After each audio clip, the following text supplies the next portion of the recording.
fois-ci, nous allons commencer avec un verset mémorisé que vous connaissez certainement bien. Il se trouve dans 1 Timothée chapitre 4, le verset 12. 1 Timothée chapitre 4, verset 12. Timothée, c'est en fait le livre du Nouveau Testament. Ah, le Nouveau Testament, c'est la deuxième partie de la Bible. La Bible est divisée en deux parties, l'Ancien Testament et le Nouveau Testament. Et que nous dit ce verset? Ce verset nous dit que personne ne méprise ta jeunesse, mais sois un modèle pour les croyants. La suite? Ah, vous connaissez certainement la suite parce qu'on a eu à voir précédemment ce verset. Dieu veut que tu sois un modèle au travers ces paroles et tu vas retenir ce passage en le reprenant plusieurs fois. Il t'est déjà arrivé dans ta vie de faire des promesses. C'est qu'on a vu précédemment avec un très bon moniteur, tu te rappelles certainement. Mais cette fois-ci, nous allons voir autre chose. Il t'arrive aussi de fois, quand papa te demande de rester à la maison, de ne pas te déplacer, tu désobéis à sa parole. Tu pars à l'encontre de sa parole. Tu fais autre chose que ce que papa aimerait bien que tu fasses. Ah, dans la Bible, qui est la parole de Dieu, il y avait aussi un peuple qui s'était très mal comporté comme toi. Eux, ils avaient désobéi à Dieu. Ils ont désobéi à ce que Dieu avait prévu. Et ce sont les enfants d'Israël. Ces enfants d'Israël ont désobéi à Dieu en faisant tout ce qui déplaisait l'Éternel. Et l'Éternel était en colère contre eux. Il a livré maintenant leur pays à un monsieur là. Sisera, c'était le chef d'une armée assez forte. Cette armée-là, ils avaient beaucoup de chars. Tellement qu'ils avaient peur. Quand les enfants d'Israël ont entendu seulement ça, ils ont commencé à crier vers l'Éternel. Ils ont commencé à demander. Il y avait un problème qui les tracassait. Toi aussi, il y a un problème qui te tracasse.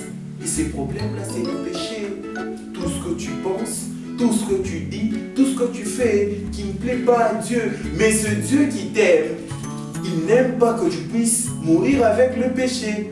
Ce Dieu, il n'aime pas le péché. On nous dit dans la Bible, dans 1 Jean 1,5, Dieu est lumière et il n'y a pas en lui de ténèbres. Dans Dieu, il n'y a pas le péché. Voilà pourquoi est-ce qu'il t'a donné Jésus, pour que tes péchés te soient pardonnés. Jésus qui est né comme toi, comme moi, mais lui n'a pas péché, il n'a pas volé, il n'a pas désobéi à ce que Dieu avait demandé à ce qu'il puisse faire. Et comme Jésus n'avait jamais désobéi à toutes ces choses-là, ce n'était pas le cas pour les enfants d'Israël. Ils ont continué à prier. Ils ont continué à prier. Et quand ils criaient vers l'Éternel, pendant ce temps-là, il y avait une femme nommée Déborah. Et cette Déborah-là, c'était une femme assez exemplaire. Elle était juge, elle parlait de la part de Dieu. Donc, elle était prophétesse.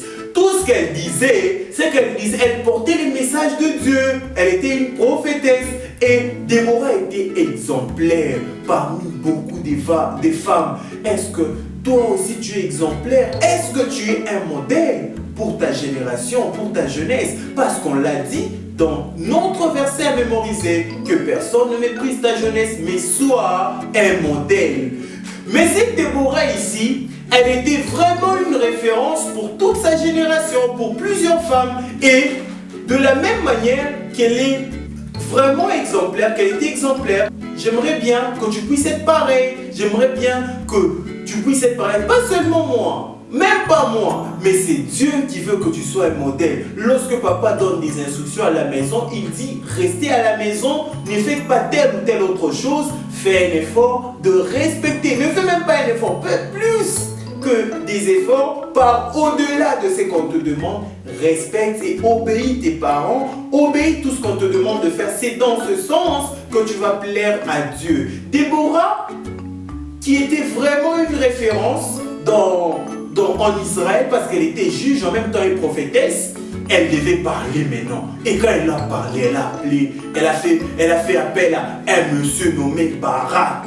Vous allez retenir très bien ce nom. C'est Barak. Il lui a dit d'aller dans ce pays qui faisait souffrir les enfants d'Israël. Et l'Éternel va le livrer. Ce Sisera qui était le chef de notre armée. Barak a dit, je ne saurais pas y aller seul. Je ne vais pas y aller. Mais je veux que tu puisses y aller avec moi. Alors Déborah a dit, D'accord, si on y va, la gloire de la victoire va reposer sur une femme, parce que ce sera une femme qu'on va donner ce Sisera. Et ils sont partis. Quand ils sont partis, Dieu était avec eux. Dieu les a accompagnés. Ils ont tué tous les autres. Ils ont tué. Et quand ils étaient en train de partir, ils ont vraiment tué tous ceux-là qui étaient en train d'assiéger l'Israël. Écoutez les paroles de Déborah avant même de s'en aller. Alors Déborah dit à Barak, lève-toi, car voici le jour où